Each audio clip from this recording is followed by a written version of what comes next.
Hello everyone, welcome to my YouTube channel. तो आज हम हमारे मेडाइवल हिस्ट्री के टॉपिक जिसका नाम है अर्ली मेडाइवल इंडिया या इसे पोस्ट गुप्ता एरा भी कहा जाता है, ये एरा को हम आगे कंटिन्यू करेंगे।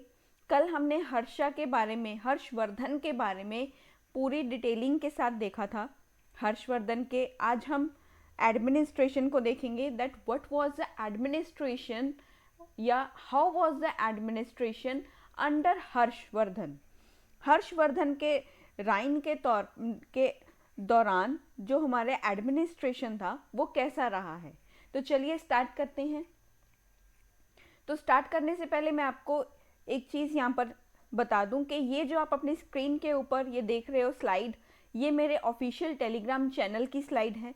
आप यहाँ से ये QR कोड को स्कैन करके, इस QR कोड को स्कैन करने के बाद आप मेरे ऑफिशियल चैनल को जो है ज्वाइन कर लीजिए। वहाँ पर आपको जो हम लेक्चर्स यहाँ पर एंशियंट हिस्ट्री और मिडाइवल हिस्ट्री के जो लेक्चर्स होते हैं उनकी जो PDF होंगी वो आपको वहाँ पे इजीली अवेलेबल मिल जाएंगी। आप वहाँ से अपने शॉर्ट नोट्स प्रिपेयर कर सकते हो। और अगर यहाँ पर हिस्ट्री के रिगार्डिंग कोई मुझे अपडेशन देना होगा तो वो मैं हमारे इस टेलीग्राम चैनल के ऊपर ही आपको सारी इन्फॉर्मेशंस प्रोवाइड करती रहूँगी। तो आप जल्दी से मेरे टेलीग्राम चैनल को ज्वाइन कर लीजिए ताकि आपको PDF के जो नोट्स हैं वो आपको मिलते रहें और आप वहाँ से अपने शॉर्ट नोट्स को प्रिपेयर करते रहें। तो चलिए स्टार्ट करते हैं विद आवर लेक्चर, जहाँ पर हम हर्षवर्धन के जो राइन है इसके अंदर जो एडमिनिस्ट्रेशन होगा वो कैसा था उसे आज हम देखने वाले हैं। तो आज हम देखेंगे हमारे एडमिनिस्ट्रेशन को।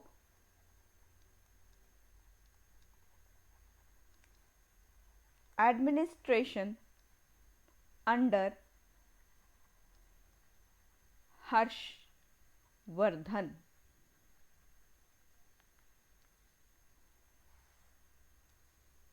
तो यहाँ पर इनके राइन के अंडर एडमिनिस्ट्रेशन कैसा था।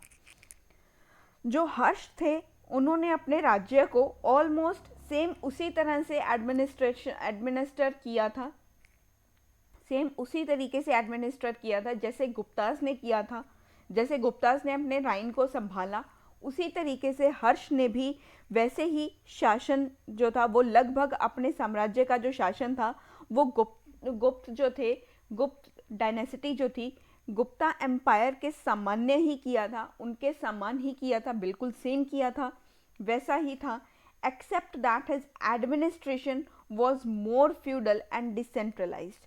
सिवाय इस चीज़ के कि जो इनका हर्ष का जो राज्य था ये ज़्यादा यहाँ पर हमें फ्यूडल्स दिखाई देंगे और यहाँ पर चीज़ें हमें डिसेंट्रलाइज्ड दिखाई देंगी। जो हर्ष का एडमिनिस्ट्रेशन होगा वो होगा तो सेम हर्ष के जो हमारे गुप्तास थे उनकी तरह ही। हर्ष का राज्य, हर्ष का साम्राज्य जो था वो सेम था, बिल्कुल ही हमारे गुप्ता एम्पायर की तरह। लेकिन यहाँ पर ज़्यादा फ्यूडल्स दिखेंगे हमें और चीज़ें जो होंगी वो डिसेंट्रलाइज्ड दिखाई देंगी। यहाँ पर मोर फ्यूडल्स होंगे, मोर फ्यूडल्स होंगे, ज़्यादा फ्यूडल्स हमें दिखाई देंगे। बहुत सारी लीडिंग फ्यूडेटरीज यहाँ पर कौन कौन सी थी, विच वॉज अंडर हर्षा। हर्ष के अंडर कौन कौन सी लीडिंग फ्यूडेटरीज हुआ करती थी। यहाँ पर लीडिंग फ्यूडेटरीज की बात कर रहे हैं जो बहुत ही प्रमुख सामंत जो थे उनके बारे में हम यहाँ पर बात कर रहे हैं। लीडिंग फ्यूडेटरीज मतलब जो प्रमुख सामंत होंगे, प्रमुख सामंत, that is leading feudatories. Leading feudatories जो होंगी वो होंगी हमारी, यहाँ पर मैं मेंशन कर रही हूँ। तो सबसे पहले आएंगे हमारे कामरूपा के राजा। कामरूप जो था उसके जो राजा थे भास्कर वर्मन, वो आएंगे। यहाँ पर आएंगे हमारे कामरूप के राजा, कामरूप के किंग भास्कर वर्मन। भास्कर वर्मन आएंगे। वल्लाभी के राजा आएंगे, वल्लाभी के किंग, किंग ऑफ वल्लाभी ध्रुव भट्टा। कल भी हमने इनके बारे में बात की थी। ध्रुव भट्टा और भास्कर वर्मन के बारे में कि यहाँ पर इन्होंने जो ओवरलॉर्डशिप थी वो मान ली थी, एक्सेप्ट कर ली थी। हर्ष की जो ओवरलॉर्डशिप थी, इनकी प्रमुखता, इनकी प्रभुता को इन्होंने मान लिया था, वो एक्सेप्ट कर लिया था कि ठीक है, आप राजा हो, आप सभी के राजा हो, यहाँ पे हम आपके अंडर हैं, आपके फ्यूडल्स हैं, हम आपके अंडर रहकर ही काम करेंगे। तो वो मान चुके थे। एक तो वल्लाभी के राजा थे, दैट वाज ध्रुव भट्टा, और हमारे ईस्ट में जो थे कामरूप, उनके जो राजा थे उनका नाम था भास्कर वर्मन। ये कल भी हमने बात की थी, आज भी दोबारा कर रहे हैं। आज तो हम इनके फ्यूडेटरीज के तौर पर पढ़ रहे हैं, कल हमने इनकी बाउंड्रीज के तौर पर इन्हें पढ़ा था। तो वल्लाभी में ध्रुव भट्टा थे जो यहाँ पर इनके फ्यूडल्स थे। और इसके बाद आएंगे हमारे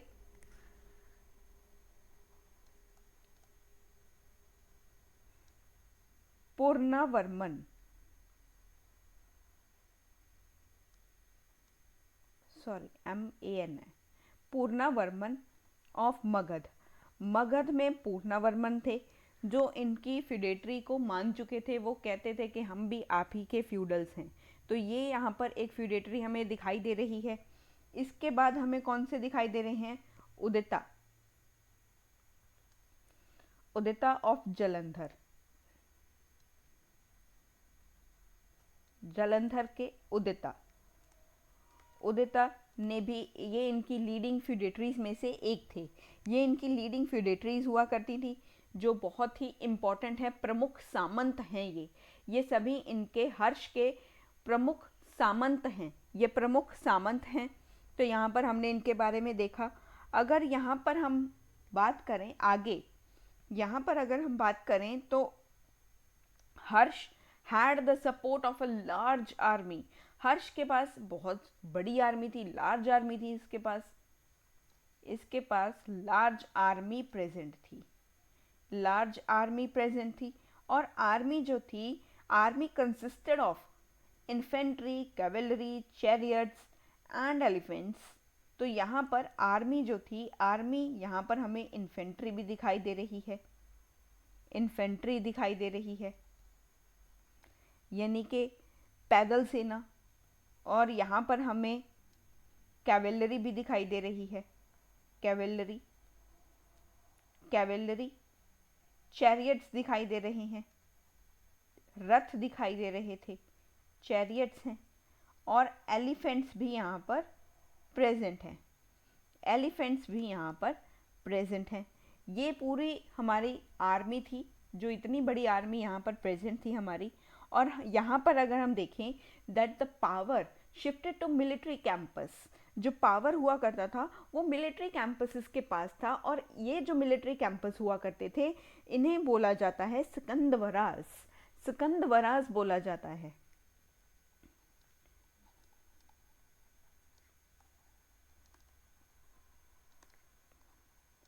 shifted to military camps, military camps के पास जो पावर थी, और इन्हें बोला जाता है सिकंदवराज। जो मिलिट्री कैंप्स के पास पावर होती है, उनके पास एक जो होता है ना एडमिनिस्ट्रेशन कंट्रोल होता है, वहाँ पर वो सेंट्रलाइज कंट्रोल आ जाता है जिनके पास, वो मिलिट्री कैंप्स को बोला जाता है सिकंदवराज, सिकंदवराज बोला जाता है, इन्हें सिकंदवराज बोला जाता है। तो यहाँ पर हमने आर्मी के बारे में डिस्कशन किया थोड़ा सा। अगर हम यहाँ पर आगे बात करें तो यहाँ पर लैंड ग्रांट्स भी दिए जाते थे। तो यहाँ पर हम लैंड ग्रांट्स को यहाँ पर डिस्कस करेंगे। लैंड ग्रांट्स, लैंड ग्रांट्स जो हुआ करते थे ये दिए जाते थे प्रीस्ट को भी, जो पुजारी हुआ करते थे, जो पुरोहित हुआ करते थे, उनको ये चीज़ें दी जाती थी। लैंड ग्रांट्स जो दिए जाते थे टू प्रीस्ट,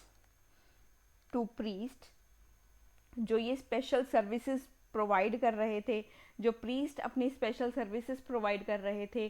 कोई भी वैदिक सेक्रीफाइसेस था या कोई यज्ञ करवाना था तो ये परफॉर्म कर रहे थे, तो यहाँ पर इन्हें दिया जाता था, लैंड ग्रांट्स दी जाती थी। प्रीस्ट को लैंड ग्रांट्स मिल रही थी, प्रीस्ट जो हुआ करते थे इन्हें लैंड ग्रांट्स दी जा रही थी। तो तो यहाँ पर इतना हमें पता लगा।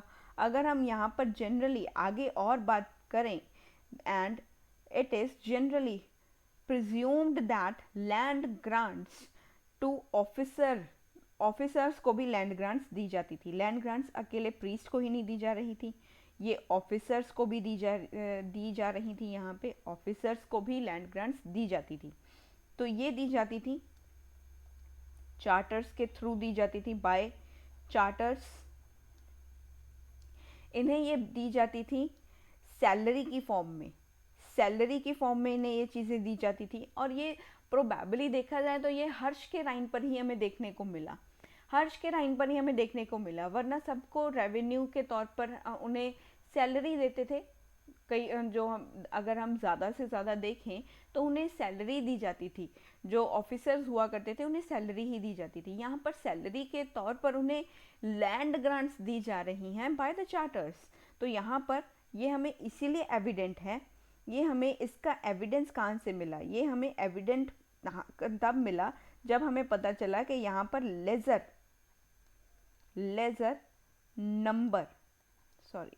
नंबर ऑफ कॉइन्स इशू किए जाते थे, lesser number of coins issued bye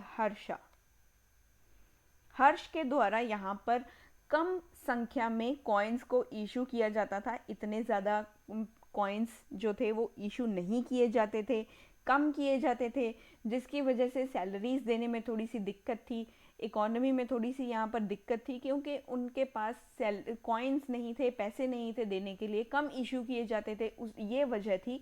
इसीलिए उन्हें सैलरी के रूप में लैंड ग्रांट्स दी जाती थी कि आपको ये लैंड दी जाती है, आप ये लैंड ले जाइए, आप सैलरी नहीं मिलेगी भैया, आपको लैंड ग्रांट्स मिल जाएंगी। लैंड ग्रांट्स में से आप वहाँ पर लैंड के ऊपर खेती कीजिए, कुछ मर्जी कीजिए, वो जहाँ जो पैसे आएंगे वो आप ही के होंगे, वो आप ही के पैसे होंगे। तो यहाँ पर लैंड ग्रांट्स दी जाती थी। और अगर हम यहाँ पर आगे और कंटिन्यू करें, देन जो हमारे ह्वेन सिंह थे वो कहते हैं कि जो लोग हुआ करते थे उनको इतना ज़्यादा जो टैक्स था, हाईली टैक्स नहीं देना पड़ता था, हाई टैक्सेस नहीं थे, टैक्सेस बहुत लाइटली हुआ करते थे। यहाँ पे इतने हैवी टैक्सेस नहीं लगते थे, हर चीज़ के ऊपर टैक्स नहीं था। जो हमारे ह्वेन सिंह ये कहते हैं कि लोगों के ऊपर पीपल वर टैक्स्ड, टैक्स तो इन्हें देना पड़ता था लेकिन बहुत लाइट देना पड़ता था, लाइट टैक्स देना पड़ता था, लाइटली देना पड़ता था। इतना ज़्यादा टैक्स नहीं था कि हर चीज़ के ऊपर, पानी पी रहे हो तो पानी का भी टैक्स आएगा, बिजली के ऊपर टैक्स आएगा, आपने कोई भी कोमोडिटी आप बाहर से लेकर के आ रहे हो उसके ऊपर टैक्स लगेगा, रेस्टोरेंट में खाने जा रहे हो तो वहाँ पे सेंट्रल का जीएसटी अलग लगता है और स्टेट का जीएसटी अलग लगता है। कभी बिल देखना, आप जब भी आप कहीं जाते हो खाना खाने, हर जगह पर अलग अलग टैक्स रेट्स हैं। वो रेस्टोरेंट के ऊपर वहाँ पे आपको स्टेट का टैक्स भी देना पड़ता है, वहाँ पे आपको सेंट्रल का टैक्स भी देना पड़ता है। तो वो अलग अलग टैक्सेस जो होते हैं वो वहाँ पे लगाए जाते हैं, वो टैक्सेस वहाँ पे आपको देने पड़ते हैं। वो टैक्सेस यहाँ पर इतने ज़्यादा हाई टैक्सेस नहीं थे जैसे आज हर जगह पर टैक्स देना पड़ता है। तो यहाँ पर इतना टैक्स नहीं था, लाइटली था, कम देना पड़ता था। तो यहाँ पर रेवेन्यूज़ जो थे उन्हें डिवाइड किया हुआ था 4 पार्ट्स में। यही कहते हैं, ह्वेन सिंह कहते हैं कि यहाँ पर रेवेन्यू को डिवाइड किया हुआ था इनटू 4 पार्ट्स। रेवेन्यू को 4 पार्ट्स में डिवाइड किया हुआ था। और अब ये 4 पार्ट्स के हम रेवेन्यू को देखेंगे। तो सबसे पहले आएंगे 1 पार्ट ईयरमार्क्ड फॉर द किंग। एक भाग जो था वो राजा के लिए निर्धारित किया जाता था। एक पार्ट जो था वो ईयरमार्क्ड था फॉर किंग। राजा के लिए यहाँ पर राजा के लिए एक भाग निर्धारित था राजा के लिए। और सेकंड की अगर हम यहाँ पर बात करें, second part reserved for scholars.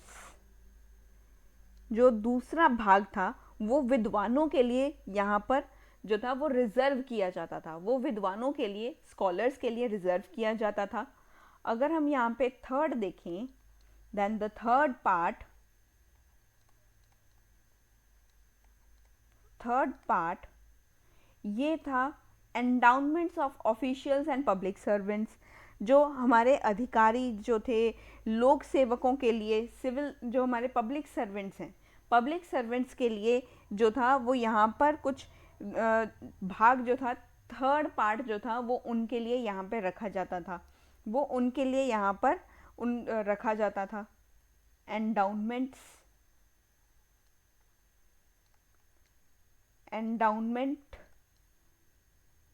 Of officials and public servant के लिए रखा जाता था, पब्लिक सर्वेंट के लिए। और जो ऑफिशियल्स हुआ करते थे, जो अधिकारी हुआ करते थे, उनके लिए तीसरे भाग को उनके लिए रखा जाता था। और अगर हम यहाँ पर, I will write it here only, मेरे पास स्पेस नहीं है तो यहाँ पे मैं लिख रही हूँ, आपके पास स्पेस होगा, आपकी तो नोटबुक है। तो यहाँ पर फोर्थ पार्ट जो है हमारा, फोर्थ पार्ट था रिलीजियस पर्पसेस के लिए। जो धार्मिक प्रयोजन हुआ करते थे, धार्मिक प्रयोजनों के लिए जो प्रोग्राम्स हुआ करते थे रिलीजियस पर्पसेस के लिए, यहाँ पे इन फोर्थ पार्ट को रखा जाता था। फोर्थ पार्ट रखा जाता था रिलीजियस पर्पसेस के लिए फोर्थ पार्ट को रखा जाता था। तो ये हमने रेवेन्यू के जो 4 पार्ट्स थे, पहला part, second, third and fourth part, ये हमने सभी को यहाँ पे डिस्कस किया है। इसके बाद हम आगे चलते हैं। जो हर्ष थे, हर्ष पर्सनली सुपरवाइज करते थे एडमिनिस्ट्रेशन को। हर्ष व्यक्तिगत रूप से जो था प्रशासन को यहाँ पर सुपरवाइज कर रहे थे। जैसे आपके एग्ज़ाम्स को सुपरवाइज करने के लिए सुपरविज़न होता है ना, सुपरवाइज़र आता है आपके पास, वो वैसे ही यहाँ पर खुद ही अपने एडमिनिस्ट्रेशन का ध्यान रखते थे, यहाँ उसका निरीक्षण कर रहे थे। अगर हम यहाँ पर बात करें हिंदी में, अगर मैं बताऊँ तो वो यहाँ का निरीक्षण करते थे, खुद करते थे। और यहाँ पर अगर हम बात करें, according to the records of Hiuen Tsang, he divided his day into 3 parts. तो ये according to the records of Hiuen Tsang है कि उनके दिन को 3 भाग में जो है वो डिवाइड किया हुआ था। This is according to the ह्वेनसैंग।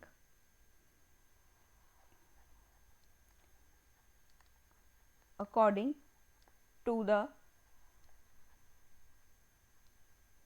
Records of Hiuen Tsang, Harsh का जो डे था, हर्ष का जो डे हुआ करता था, उन्होंने इनके दिन को 3 पार्ट्स में, यहाँ पर 3 पार्ट्स में डिवाइड कर दिया, 3 पार्ट्स में डिवाइड कर दिया। बड़ा इनको डिवीजन से प्यार है।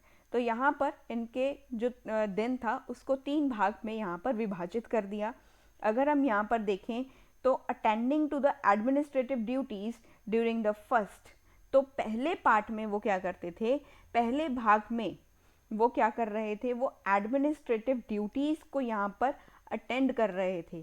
पहले भाग में प्रशासनिक कर्तव्यों का पालन कर रहे थे वो। फर्स्ट पार्ट में अटेंडिंग टू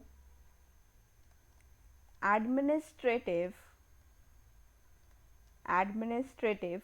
ड्यूटीज़, इनको यहाँ पे परफॉर्म कर रहे थे, इन चीज़ों का यहाँ पे वो पालन कर रहे थे इनका। अगर हिंदी में अगर हम कहें तो ये उनको पालन कर रहे थे। जो प्रशासनिक कर्तव्य थे इनके, जो एडमिनिस्ट्रेटिव ड्यूटीज़ हुआ करती थी, उनको ये यहाँ पे अटेंड कर रहे थे। और अगर हम आगे अगर बात करें, अन्य दो भागों में धार्मिक कार्यों में समर्पित थे। तो बाकी के जो 2 पार्ट थे हमारे, बाकी के फर्स्ट पार्ट में तो इन्होंने ये किया, सेकंड एंड थर्ड पार्ट में ये क्या कर रहे थे, ये पार्ट यहाँ पर ये रिलीजियलिस्टिक वर्क्स में खुद को इन्वॉल्व कर रहे थे, devoting himself to the religious work, devoting himself, devoting himself to religious work, जो यहाँ पे धार्मिक कार्य थे, धार्मिक कार्यों में खुद को यहाँ पे समर्पित कर रहे थे। वो खुद यहाँ पे वो जो है वो यहाँ पर रिलीजियलिस्टिक वर्क्स को परफॉर्म कर रहे थे in the two parts, in the other two parts. ये सेकेंड और थर्ड पार्ट की बात हो रही है। 3 पार्ट्स में हमने डिवाइड किया था, 2 पार्ट में तो ये, एक पार्ट में तो ये एडमिनिस्ट्रेटिव ड्यूटीज़ को परफॉर्म करते थे, बाकी के जो 2 पार्ट्स बच गए वहाँ पर ये रिलीजियलिस्टिक जो वर्क्स हुआ करते थे, जो उनमें खुद को इन्वॉल्व करके रखते थे, उनमें बिजी करके रखते थे खुद को। He use to have a frequent tours of inspection around his kingdom. ये अपने राज्य के जो थे निरीक्षण खुद करते थे, अपने राज्य का जो था वो खुद देखते थे कि भी कि मेरे राज्य में सभी खुश हैं कि नहीं हैं। ये इन सब चीज़ों को ये इन टूर्स के ऊपर ये खुद इंस्पेक्ट करने के लिए जाते थे, खुद इंस्पेक्शन करते थे। जैसे अगर कोई भी इमरजेंसी जब होती है, हमारे जब इंडिपेंडेंस डे होता है, कोई भी नेशनल चीज़ या अगर हमारे इंडिया में हो रही है तो फिर आपने देखा होगा जगह जगह पर हमें पुलिस जो होती है वो दिखाई देती है। वो क्या कर रही है, वो इंस्पेक्ट ही तो कर रही होती है, वो अपना ड्यूटी परफॉर्म कर रही है कि हमारे राज्य में कुछ गड़बड़ तो नहीं हो रही। इतना बड़ा हमारा इंडिपेंडेंस डे का दिन होता है, हमारे देश को आज़ादी मिली, तो कोई ऐसे गलत काम तो नहीं कर रहा है। तो वो अलग अलग डेज़ के ऊपर ऐसे देखते हैं ना, जैसे रिपब्लिक डे के ऊपर भी आपने देखा होगा, अभी कई दिन पहले हमें हर जगह पर अलग अलग जगहों पर पुलिस देखने को मिलती है। वो क्या कर रही है, वो आपको देख रही है कि आप गलत काम तो नहीं कर रहे, क्या हमारी जो पब्लिक है, हमारे इंडियन पीपल्स जो हैं, दैट दे आर सेफ और नॉट, कोई उनके ऊपर अटैक तो नहीं कर रहा है। तो इसी तरीके से ये चीज़ें यहाँ पर इंस्पेक्ट की जाती हैं।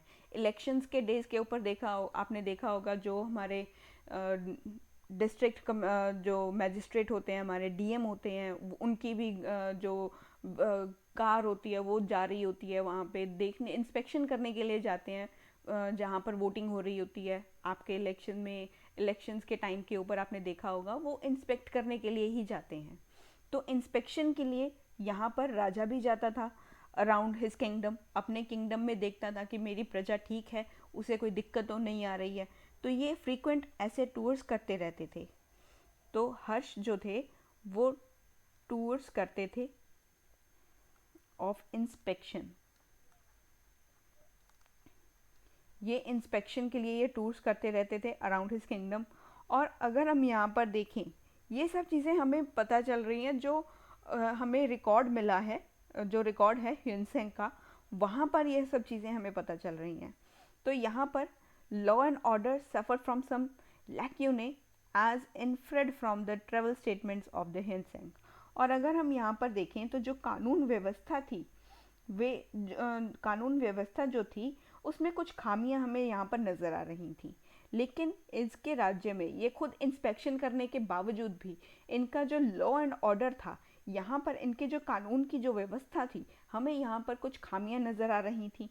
खामियां थी जैसे कि ह्यूनसेंग ने अपने जो इनका ट्रैवल का जो यहाँ पर स्टेटमेंट्स इन्होंने दिए हैं, जो यात्रा अपनी की है, यहाँ पर इन्होंने बताया है, जो स्टेटमेंट्स इन्होंने प्रोवाइड की हैं, वो कहते हैं कि यहाँ पर एडमिनिस्ट्रेशन जो था वो इतना ठीक था, अच्छा था, लेकिन फिर भी कानून की जो व्यवस्था थी वो इतनी अच्छी नहीं थी।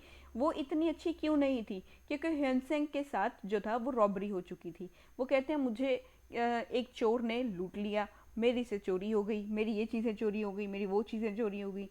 तो इनके साथ रॉबरी हुई थी। वो रॉबरी के कारण ही कहते थे कि यहाँ का कानून की जो व्यवस्था है, कानूनन व्यवस्था इतनी अच्छी नहीं थी, उसमें खामियां थी। तो यहाँ पर लॉ एंड ऑर्डर में इन्हें यहाँ पर कुछ ना कुछ फॉल्ट नज़र आ रहा था। लॉ एंड ऑर्डर में इन्हें फॉल्ट नज़र आ रहा था। फॉल्ट इन्हें नज़र आ रहा था, किन्हें नज़र आ रहा था? ह्यूनसेंग को। ह्यूनसेंग को फॉल्ट नज़र आ रहा था।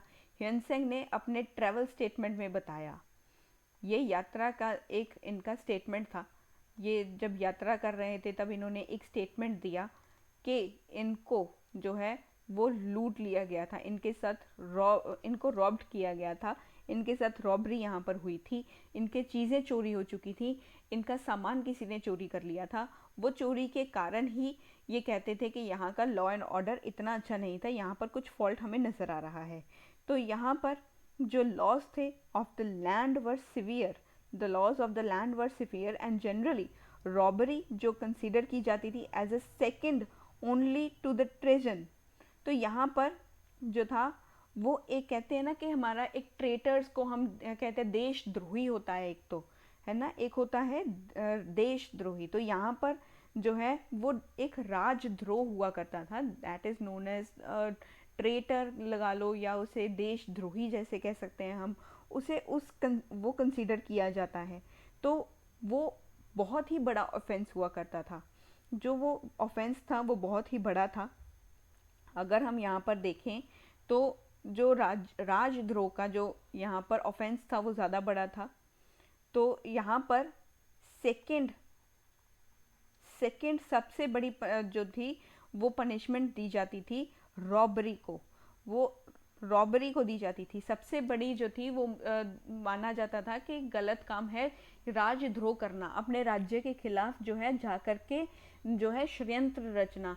जैसे आज हम अगर देखें तो ट्रेटर होते हैं जो हमारे देश को जो है वो नीचा दिखाने के लिए या कुछ भी करने के लिए, पता नहीं उनके दिमाग में क्या हो रहा होता है, लेकिन वो अपने देश के साथ ही गद्दारी कर जाते हैं, वो अपने देश के प्रति वफादार नहीं रह पाते। We are the Indians, we should be proud of the Indian, हमें अपना हमारी इंडियन की सिटीजनशिप के ऊपर प्राउड होना चाहिए। तो यहाँ पर हर्ष भी यही कहते थे कि आप हमारे राज्य में रह रहे हो, आपको मेरे राज्य के प्रति वफादार होना चाहिए। जैसे हम कहते हैं ना आप इंडिया में रह रहे हो तो इंडिया के प्रति वफादार होना चाहिए, be a loyal citizen towards India, India के प्रति एक अच्छे नागरिक बनने की कोशिश करो। तो हर्ष भी यही कहते थे कि मेरे आप यहाँ पे रह रहे हो तो अच्छे नागरिक बनने की कोशिश करो, मेरे राज्य में रह रहे हो तो अच्छे से बिहेव करके यहाँ पे रहो, तो राजद्रोह मत करना। तो राजद्रोह के बाद सबसे बड़ा अपराध जो माना जाता था, सबसे बड़ा अपराध जो था वो राजद्रोह का था, सबसे बड़ा अपराध राजद्रोह का था। राजद्रोह के बाद जो अपराध आता था वो था रॉबरी, वो था चोरी डकैती, ये सब चीज़ें जो थी वो सेकंड नंबर पे आती थी। जो ये सब चीज़ें थी वो हम यहाँ पर सेकंड नंबर पे आ रही थी।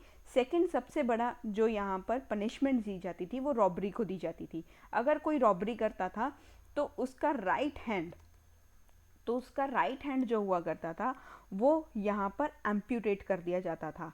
राइट हैंड जो था उसे एम्प्यूट कर दिया जाता था, उसे काट दिया जाता था, राइट हैंड को एम्प्यूट कर दिया जाता था, मतलब इसे यहाँ पर काट दिया जाता था, हाथ काट देते थे।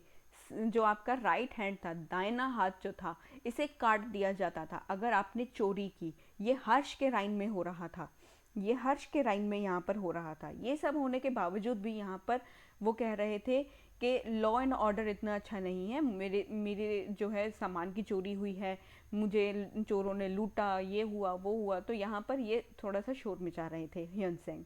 तो यहाँ पर सेकंड सबसे बड़ा अपराध चोरी को, डकैती को माना जाता था, सबसे बड़ा अपराध माना जाता था जो राजद्रोह करता था, तो उसे सबसे बड़ा अपराध माना जाता था। सेकंड अपराध जो था वो रॉबरी का था। तो यहाँ पर रॉबरी के बारे में, लॉ एंड ऑर्डर के बारे में हमने यहाँ पर देखा। तो ये सब चीज़ें जो थी जब इन्होंने बुद्धिज़्म को फॉलो करना स्टार्ट किया, लेकिन जब ये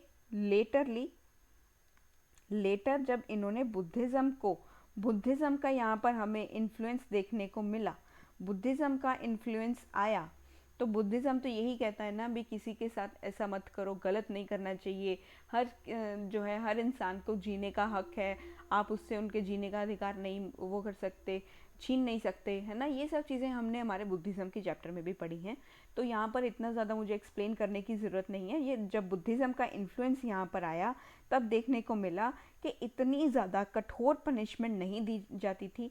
पनिशमेंट के तौर पर उन्हें आजीवन कारावास दे दिया जाता था, उन्हें लाइफ अपने पूरे जितनी भी ज़िंदगी वो जिएंगे जब तक उनकी मृत्यु नहीं हो जाती तब तक उन्हें प्रिजन के इम्प्रिजनमेंट में रखा जाता था, तब उन्हें पनिशमेंट दी जाती थी। तो यहाँ पर उन्हें ये पनिशमेंट दी जाती थी कि वो अपराधी को आजीवन कारावास में डाल देंगे। तो यहाँ पर जो था वो पनिशमेंट दी जाने लगी, punishment was mitigated and criminals were punished for life. तो यहाँ पर पनिशमेंट जो दी जाती थी कि वो जितनी भी उनकी लाइफ बची है वो यहाँ पर प्रिजन में ही रहेंगे, जेल में रहेंगे, प्रिजनमेंट ऑफ लाइफ। तो उन्हें प्रिजन में रखा जाएगा जितनी भी उनकी लाइफ बाकी है, जितनी भी लाइफ बाकी होगी वो अपनी जेल में ही बिताएंगे, वहीं पर रहेंगे, सब कुछ वहीं पे उन्हें जो है वहीं पर ही रहना पड़ेगा पूरी ज़िंदगी अपनी। तो जब बुद्धिज़्म का इन्फ्लुएंस देखने को मिला तब ये हमें तब की बात हो रही है। उससे पहले तो जो चोर चोरी करता था उसका हाथ काट दिया जाता था, वो भी दाहिना हाथ काट दिया जाता था। तो यहाँ पर हम आगे देखेंगे कि जो हमारे ब्राह्मण्स एंड क्षत्रियस थे that were reported to led a simple life. जो हमारे ब्राह्मण्स एंड क्षत्रियस जो थे, ब्राह्मण्स एंड क्षत्रियस, तो यहाँ पर ब्राह्मण्स और क्षत्रियस एक सिंपल लाइफ जी रहे थे। इनकी एक सिंपल लाइफ थी, ये सादा जीवन जी रहे थे, सिंपल लाइफ यहाँ पर व्यतीत कर रहे थे। जो नोबल्स और प्रीस्ट हुआ करते थे इनकी ही लग्जूरियस लाइफ हुआ करती थी। अब लग्जूरियस लाइफ कौन जिएगा? जो हमारे नोबल्स होंगे, एंड जो हमारे प्रीस्ट होंगे, पुरोहित होंगे।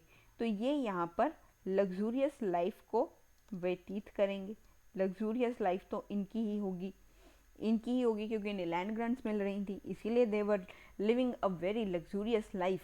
इनके पास BMW होगी, इनके पास ऑडी होगी, ये रोल्स रॉयस खरीदने के लायक हो जाएंगे और इनकी सिंपल लाइफ होगी। अगर इनके पास आज स्विफ्ट VDI भी होगा ना तब भी ये उसमें भी गुजारा कर लेंगे। मारुति सुजुकी 800 भी होगा ना उसमें भी ये लोग गुजारा कर लेंगे, इतनी सिंपल लाइफ है। वो गाड़ी भी नहीं होगी ना, इनके पास एक बाइक भी होगा या साइकिल भी होगा, ये उसमें भी अपनी लाइफ में यहाँ पर शांति से रहेंगे, जो हमारे ब्राह्मण्स और क्षत्रिय होंगे। लेकिन नोबल्स और प्रीस्ट ये रोलेक्स की वॉच पहनेंगे, बड़ी लग्जूरियस लाइफ होगी इनकी। I am just using these words as an irony. तो ऐसा मत कहना कि यहाँ पर जो है रोलेक्स देखने को मिल रहा था, ठीक है? यहाँ पर रोलेक्स नहीं था, यहाँ पर सिर्फ उनकी एक लग्जूरियस लाइफ थी। उनकी लग्जूरियस लाइफ को मैंने आयरनी में जो है वो कन्वर्ट किया है। तो सच में मत मान लेना कि मैम ने बोला था कि सच में है, तो यहाँ पे सच में मत मान लेना, ठीक है? इसके बाद जो होगा, जो शूद्रास थे हमारे, जो शूद्र थे दैट वर जनरली एग्रीकल्चरिस्ट। तो यहाँ पर शूद्र जो थे वो यहाँ पर एग्रीकल्चरिस्ट बन चुके थे, एग्रीकल्चर परफॉर्म कर रहे थे। शूदर्स जो थे वो एग्रीकल्चर एक्टिविटीज़ को परफॉर्म कर रहे थे, ये एग्रीकल्चरल एक्टिविटीज़ परफॉर्म कर रहे थे, ये इनको परफॉर्म कर रहे थे यहाँ पे। और अगर हम आगे देखें तो हमारे शूदर्स का जो स्टेटस था, इनका जो स्टेटस था वो बहुत ही इम्प्रूव होता जा रहा था। कहाँ पर हमने शूदर्स को देखा कि ये मीनियल वर्क कर रहे थे, कहाँ हम अब देख रहे हैं कि ये एग्रीकल्चरल एक्टिविटीज़ में इन्वॉल्वमेंट इनकी शुरू हो चुकी है, अब ये एग्रीकल्चरिस्ट बनते जा रहे हैं। तो इनकी स्टेटस में तो इम्प्रूवमेंट देखा ना, हमें इनके स्टेटस में हमें इम्प्रूवमेंट देखने को मिला, इनके स्टेटस में इम्प्रूवमेंट देखने को मिला। और यहाँ पर अगर हम पास्ट के इनकी लाइफ के बारे में कंपैरिजन करें तो अब तो इनकी लाइफ बहुत अच्छी हो रही थी। पहले कहाँ हमने शूदर्स को देखा कि ये मीनियल वर्क कर रहे थे, अब ये एग्रीकल्चरिस्ट बन चुके हैं। तो अब पहले जो था शूदर जो हुआ करते थे, ये बाकी के जो वर्ण थे, जो ब्राह्मण, क्षत्रियज और वैश्यज हुआ करते थे, ये उनको सर्व किया करते थे, उनके काम किया करते थे। तो यहाँ पर ये अपनी एग्रीकल्चरल एक्टिविटीज़ को परफॉर्म कर रहे हैं, और वो भी इंडिपेंडेंटली, बड़े आज़ादी से इंडिपेंडेंटली ये यहाँ पर अपने चीज़ों को, अपनी एग्रीकल्चरल एक्टिविटीज़ को परफॉर्म कर रहे हैं, और वो भी इंडिपेंडेंटली। और अगर हम यहाँ पर अगर देखें द स्टेट ऑफ अनटचेबल्स, जो अनटचेबल्स थे, जैसे कि हमने बात की थी लास्ट के लेक्चर्स में भी हमारे चंडालास के बारे में, चंडालास की जो यहाँ पर जो इनकी स्थिति थी, चंडालास की जो स्थिति थी वो बहुत ही ज़्यादा यहाँ पर क्या हो चुकी थी, बड़ी पैथेटिक थी। And they suffered from all form of यहाँ पर जो डिसेबिलिटीज़ थी उनके साथ इन्हें जो है वो देखा जाता था। तो यहाँ पर इनकी स्थिति तो जो थी वो बहुत ही ज़्यादा यहाँ पर खराब होती हुई दिखाई दे रही थी चंडालास की। लेकिन जो हमारे चंडालास थे, चंडालास ये अनटचेबल्स हैं, दीज आर अनटचेबल्स, ये अनटचेबल्स हैं। लेकिन इनकी जो कंडीशन थी, इनकी कंडीशन जो थी वो बहुत ही ज़्यादा डाउन होती जा रही थी, इनकी कंडीशन डाउन होती जा रही थी। ये ऐसी कंडीशन में थे कि बहुत ही ज़्यादा मतलब कि तरस आता था, बड़ा दयनीय इनकी स्थिति हो चुकी थी, बड़ी कंडीशन इनकी डाउन हो रही थी। दयनीय इनकी जो है वो दया आती थी इनको देख के, बड़ा मन को दुख होता था कि अरे ये चंडालास को क्या हो चुका है, हमारे चंडालास को क्या हो गया। अब यहाँ पर जो थे इनको बहुत ही कई तरह की जो डिसेबिलिटीज़ थी, बहुत सारा जो भेदभाव था इनके साथ किया जा रहा था, हर प्रकार की अक्षमताओं से ग्रस्त थे ये सभी प्रकार की अक्षमताओं से ग्रस्त थे। ऑल फॉर्म्स ऑफ डिसेबिलिटीज से ये सफ़र कर रहे थे, suffer from all forms of disabilities, all forms of disabilities से ये सफ़र कर रहे थे। तो यहाँ पर हमारे एक फॉरेस्ट गार्ड्स भी थे। अगर हम यहाँ पर देखें, जो फॉरेस्ट गार्ड्स थे दे वर नोन एज वनपालास। तो यहाँ पर फॉरेस्ट गार्ड प्रेजेंट हुआ करते थे, फॉरेस्ट गार्ड्स थे यहाँ पे, और इन फॉरेस्ट गार्ड्स को बोला जाता था वनपालास, वनपालास बोला जाता था। Chief of all the villages was an officer. तो यहाँ पर जो चीफ था ऑफ ऑल द विलेजेस, सभी विलेजेस का जो चीफ था, सभी विलेजेस का, सभी गांव जो थे उनका जो मुखिया था, उन्हें बोला जाता था, इन्हें बोला जाता है, इनका ऑफिसर था, इनका एक ऑफिसर हुआ करता था, उस ऑफिसर का नाम था, ये ऑफिसर कोई पर्सनल व्यक्ति नहीं है कि उस पर्सन का नाम होगा, ये उसे टाइटल दिया जाता था उसे। जैसे आज हमारे गवर्नर होता है, हम कहते हैं कि ये हमारा गवर्नर है, हमारे प्रेसिडेंट हैं, हमारे प्राइम मिनिस्टर हैं। तो प्राइम मिनिस्टर का नाम तो मिस्टर नरेंद्र मोदी जी है। तो लेकिन हमारे जो ऑफिसर हैं यहाँ पर इनको डेजिग्नेशन है, ये ऑफिसर का डेजिग्नेशन है, दैट इज सर्वपल्ली पट्टी, सर्वपल्ली पट्टी। तो ये इनका डेजिग्नेशन हुआ करता था। ये एक अधिकारी का, यहाँ पर अधिकारी को यहाँ पर एक नाम दिया गया है, दैट इज सर्वपल्ली पट्टी। ये चीफ हुआ करते थे, मुखिया हुआ करते थे सभी विलेजेस के, सभी विलेजेस के जो चीफ थे उन्हें बोला जाता था सर्वपल्ली पट्टी। तो यहाँ पर हमने इनके बारे में देखा। अगर हम आगे बात करें तो जो हमारे ह्वेनसेंग थे, ह्वेनसेंग pointed to the disintegration of the Buddhist sect into 18 sect। तो यहाँ पर हमारे जो ह्वेनसेंग ने जो हमारा बुद्धिस्ट सेक्ट था, बुद्धिस्ट सेक्ट को यहाँ पर 18 आगे सेक्ट्स में यहाँ पर जो है डिसइंटीग्रेट किया था, विखंडन किया था उनका। तो यहाँ पर जो हमारे ह्वेनसेंग हैं, ह्वेनसेंग ने बुद्धिस्ट सेक्ट को आगे 18 सेक्ट्स में जो है वो विभाजित कर दिया, उनका विखंडन कर दिया, इनको डिसइंटीग्रेट कर दिया। तो यहाँ पर नालंदा जो था, Nalanda emerged as a great centre of Buddhist studies. तो नालंदा जो था वो बुद्धिस्ट स्टडीज़ का एक बहुत ही बड़ा, एक विशाल महान केंद्र के रूप में उभरा था। तो नालंदा जो था, नालंदा ये एक ग्रेट सेंटर था, ग्रेट सेंटर था बुद्धिस्ट स्टडीज़ का, ये एक ग्रेट सेंटर था। और यहाँ पर ह्यूज मोनास्टिक इस्टेब्लिशमेंट्स हुए थे। और यहाँ पर एक और यहाँ पर चाइनीज़ ट्रेवलर आए थे नालंदा में ही, एक अनदर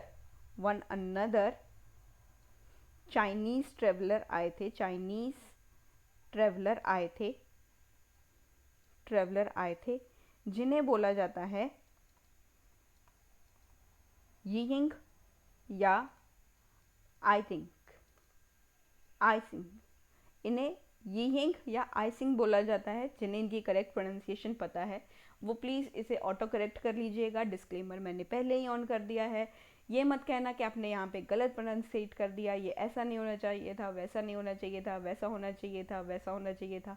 तो ऐसा प्लीज़ कमेंट सेक्शन में आके मत कहना, खुद उसे ऑटो करेक्ट कर लीजिएगा। You are free to do your auto correct by yourself. तो आप अपने अकॉर्डिंगली उस चीज़ को यहाँ पर ऑटो करेक्ट कर लीजिएगा। ये यहाँ पर विज़िट किया था इन्होंने, ये इंडिया में विज़िट किया था इन्होंने, विजिटेड इंडिया। ये इंडिया में विजिटेड, जब इन्होंने इंडिया में यहाँ पर आए थे, then it was the time of 670 CE। 670 CE के अराउंड इन्होंने इंडिया में विज़िट किया था एंड लिव्ड फॉर 10 ईयर्स। और ये 10 साल तक रहे थे, और ये 10 ईयर्स तक रहे थे, 10 साल तक ये यहाँ पर रहे थे। नालंदा में ये 10 ईयर्स तक रहे, नालंदा मोनेस्ट्री में ये 10 ईयर्स तक रहे। और इन्होंने क्या कहा, अब हम इनके बारे में बात करेंगे।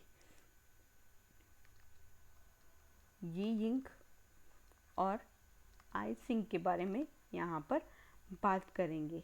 तो अगर एग्ज़ाम में यिंग या आई सिंग में से कुछ भी लिखा आ जाए तो फिर वहाँ पे कंफ्यूज मत होना, it's about the same person only. तो वो सेम पर्सन के बारे में ही बात कर रहा होगा। तो यहाँ पर इन्होंने डिस्क्राइब किया नालंदा को, डिस्क्राइब्स दैट, इन्होंने यहाँ पर डिस्क्रिप्शन दिया हमें, इन्होंने डिस्क्राइब किया नालंदा को, डिस्क्राइब किया दैट नालंदा, जो नालंदा था, that was supported by revenues of 200 villages. भी इनको जो है रेवेन्यू मिल रहा था, रेवेन्यू जो इनको मिल रहा था, नालंदा को कुछ रेवेन्यू सपोर्ट मिल रहा था, एक रेवेन्यू सपोर्ट मिल रहा था, वो भी 200 विलेजेस का, 200 विलेजेस का यहाँ पर इन्हें सपोर्ट मिल रहा था, 200 विलेजेस का रेवेन्यू का सपोर्ट मिल रहा था। और नालंदा जो थी, नालंदा में देयर वर अराउंड 3000 स्टूडेंट्स। तो इन्हें यहाँ पर 3000 स्टूडेंट्स दिखाई दे रहे थे। ये कह रहे थे नालंदा में लगभग 3000 स्टूडेंट्स जो थे यहाँ पर आए हुए थे। तो 3000 स्टूडेंट्स ऑन इट्स रोल। तो यहाँ पर 3000 छात्र पढ़ते थे। तो इन्हें लगभग 3000 छात्र, 3000 स्टूडेंट्स यहाँ पर इनकी एडमिशन हुई थी, ये यहाँ पर पढ़ रहे थे। तो इन्हें यहाँ पर 3000 छात्र दिखे, 3000 स्टूडेंट दिखे, और इन्हें लगा कि यहाँ पर रेवेन्यूज़ जो थी, जो नालंदा को रेवेन्यू आ रहा था, वो 200 विलेजेस का रेवेन्यू आ रहा था। तो यहाँ पर इन्हें और एक चीज़ देखी कि यहाँ पर ग्रेट लाइब्रेरी थी, और बहुत सारे स्कॉलर्स जो थे वो यहाँ पर अट्रैक्ट होते थे कि यहाँ का जो यूनिवर्सिटी है, ये Nalanda university, that is the great centre for Buddhist studies. तो यहाँ पर बहुत सारे स्कॉलर्स आए थे, यहाँ पर बहुत सारे स्कॉलर्स ने यहाँ पर अट्रैक्ट होके यहाँ हमारे नालंदा यूनिवर्सिटी में आए। तो ये था हमारे आई सिंह के बारे में और द एडमिनिस्ट्रेशन ऑफ हर्षवर्धन के बारे में। हमने इनको यहाँ पर कंपाइल कर लिया है। आज के लेक्चर को यहीं पर कंपाइल करते हैं। हमने पुष्यभूतिस को कवर कर चुके हैं, बाकी का जो होगा वो हम नेक्स्ट लेक्चर में कवर कर लेंगे। तब तक के लिए आज यहीं पर इसे कंपाइल कर दे हैं। तो मिलते हैं नेक्स्ट लेक्चर में, तब तक के लिए आप बने रहिए मेरे साथ मेडाइवल हिस्ट्री की सीरीज़ में। अगर आज की ये वीडियो आपको अच्छी लगी हो, इसे शेयर ज़रूर करना and do subscribe the channel, और साथ के साथ मेरे टेलीग्राम चैनल को भी आप ज्वाइन कर लीजिएगा।